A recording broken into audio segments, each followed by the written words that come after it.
Ciao a tutti ragazzi! Allora, questo video è una story time. So che è un'eternità che non le faccio di story time, però siccome non mi capitano cose strane tutti i giorni, devo riuscire a raccontarvi le cose piano piano, se no qua finiscono le storie, capite? Allora, questa è la story time della volta in cui sono stata bocciata, purtroppo.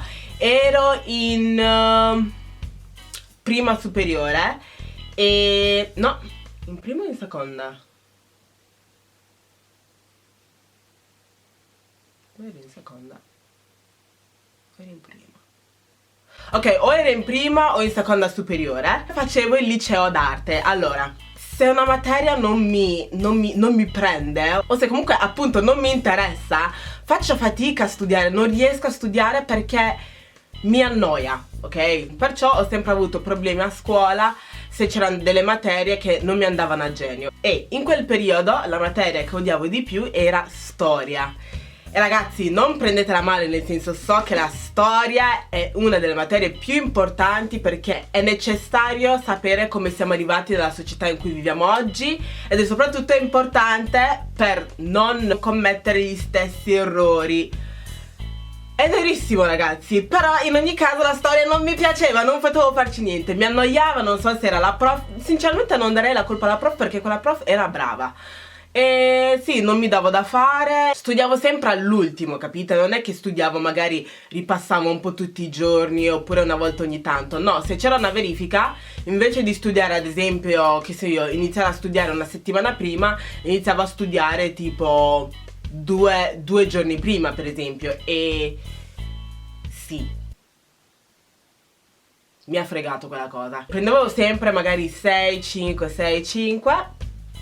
Perciò niente, arriva l'estate e arrivano i risultati. Io comunque pregavo di avere un 6, niente, la prof mi dà un 5. Ho detto porca miseria, un 5, eccoci.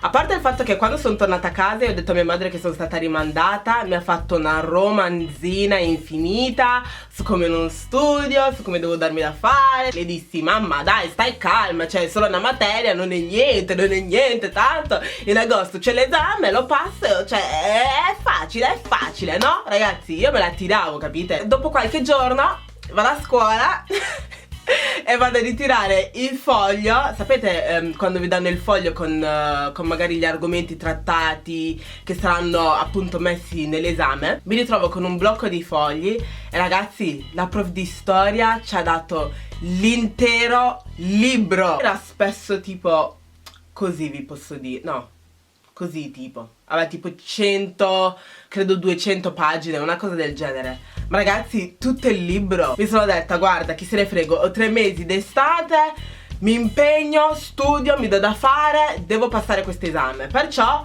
mi sono detta, ok, adesso come inizio? Come faccio a studiare tutto il libro?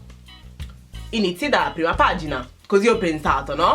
Bene, allora io studio praticamente tutti i giorni, mi ammazzo tutti i giorni a studiare. Però poi finisce che arrivo tipo fino a metà libro, perché ragazzi erano davvero tante pagine. Io stavo proprio memorizzando ogni singola cosa. Arriva agosto, credo, sì, fino a agosto, quando c'è l'esame, e io comunque mi sento pronta la mattina dell'esame, perché dico, ho studiato fino a metà libro, sono sicura che questo esame non sarà chissà che lungo da poter chiedere chissà che cosa. No? Niente, sono seduta in aula, mi danno il foglio, nome, cognome, tutto quanto, e inizio a leggere le domande. Ragazzi, tutte le domande di questa verifica andavano da metà libro alla fine del libro. Già ero un po' ansiosa per il fatto che c'era questa verifica. Poi in più vengo a scoprire che tutte le domande sono le cose che... cioè sono proprio le cose che non avevo studiato. Dal panico ho detto, ok, cavoli, cosa posso fare? Ho detto vabbè dai, allora faccio apposta e scrivo le cose che ho studiato, così almeno la prof sa che ho studiato qualcosa, no?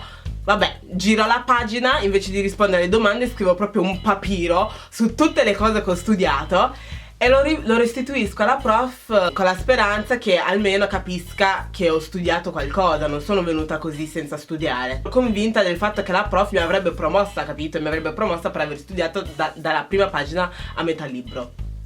Arriva il momento in cui escono i risultati vado a scuola, vado a vedere e come comunque avete letto dal titolo vengo bocciata e ragazzi ci sono rimasta malissimo, cioè anche se sapevo che era una probabilità l'essere bocciata, a parte il fatto che secondo me sì, sono la prima della mia famiglia, nel senso tra i miei fratelli ad essere bocciata, secondo me, sì. E oltretutto, cioè, è una cosa che mia madre non ha mai sopportato quella cosa. Dice sempre studia, studia, studia, studia, studia, testa nei libri, studia, studia. Perciò sapevo già che l'avrei delusa e so che mi avrebbe spaccato la faccia quando tornava a casa. Io lo sapevo. E infatti, cioè, io arrivo a casa e ancora lei non c'è. Quindi dico a mia sorella, sono stata bocciata. Lei fa, "Oh, davvero? Oddio", così colà. Io scoppio a piangere e questa è proprio la scena, no? Perché dopo arriva mia madre a casa da non so dove, non so neanche dove fosse. Ero troppo confusa per capire dove fosse. Judy, tu non studia, tu non...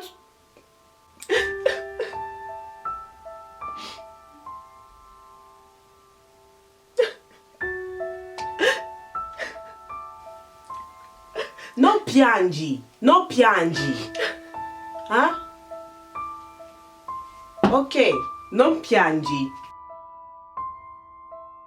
Vabbè, non dico per fortuna che ho pianto perché non è che fingevo, però mi ha davvero salvato dalle botte che stavo per prendere perché ragazzi, mia madre non scherza con quelle cose. Perciò niente, mi hanno incoraggiata, lei e mia sorella mi hanno detto dai, prossima volta impegnati, datti da fare, non farti più bocciare e niente, succede. Alla fine comunque non me la prendo con la prof perché era mia responsabilità, doveva essere mia responsabilità studiare da inizio anno, così non mi ritrovavo in quella situazione e oltretutto, cioè, non è colpa sua se ho studiato da inizio a metà libro. Io comunque col tempo ho realizzato come la scuola fosse importante. È vero che ci sono dei sistemi, delle cose che non vanno bene, però comunque è importante l'educazione, è importante prendere quel foglio, quel certificato che vi apre un sacco di porte. È vero che ci sono tante persone che hanno successo anche senza,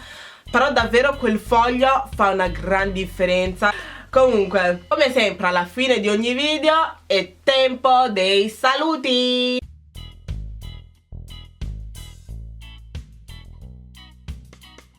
I saluti del tuo prossimo video, mi chiamo Diarra. Ciao Diarra! Sei bellissima e sei esilarante. Grazie mille. E si chiama Achello Boma Venusto. Achello Boma Venusto. Ciao! Ciao, ho fatto tutto. Mi puoi salutare? Mi chiamo Alexandru Paraputa. Ciao Ciao Alexandru Paraputa. Da che paese viene Alexandru? È un nome e cognome molto interessante. E sì ragazzi, siamo alla fine di questo video. Grazie mille per aver guardato. Ci vediamo alla prossima. Baci, baci e ciao!